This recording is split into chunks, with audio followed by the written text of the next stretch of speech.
አንተ የኔ ማሳ ውስጥ ምን ያረክ ነው? ይሄ መሬት እኮ የኔ ነው። ማል ጀተ አረ ምንም አትጠየቁ። እኔ መሬቴ ቶሎ በልቀቁ። አለቀህም ካለ ስነሳ ጣጣ እኔ ክላስ ይዤ ነው የምመጣ።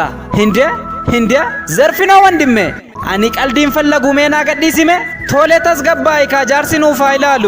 ሜቴኛ ይላል አባዲ ሰገሉ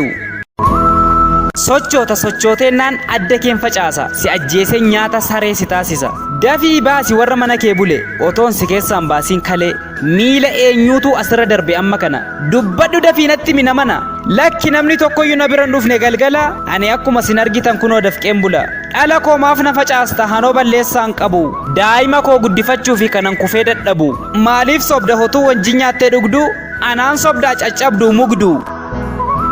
eenyu otuu manitti kanan gubiin kootu gadi bayi jilbeeffadhu miila koo jala taa'i arra eenyu wajjin oolte eenyutti karaa agarsiiste dubbadhu dafii eenyuun basaaste rasaasa kana sitti naqeen hadda kee dhangalaasa hundumaa natti himi waan goote kaleessa maaloo eenyu faa dura bu'een eenyufaatti karaa agarsiise dhugaan kan waaqaatii hin qabu naman basaase nan ajjeesiin maaloo ijoollee kootu abbaa malee hafaa qe'ee kootu saamama hormatu natti kolfa ani dafqaan bulaadha sadafqa isaan jiraatu yaa rabbi narraa heegii sanatti dhaadatu kan koo irratti hin dararama malee balleessaa hin qabu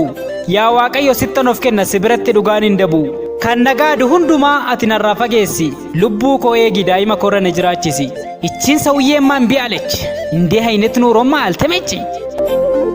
ያስ ከዚህ በፊት እነግርሃለሁ ቆይ ጭንቅላትን ያፈርሳለሁ እኔ ስንታየው ማንንም አልሰማም አንተ ሰውዬ ግማታም ማልታቴ ባኮ ማልታቴ ቺፍታ ነቲ መባኮ ማልታቴ ደፍቂታ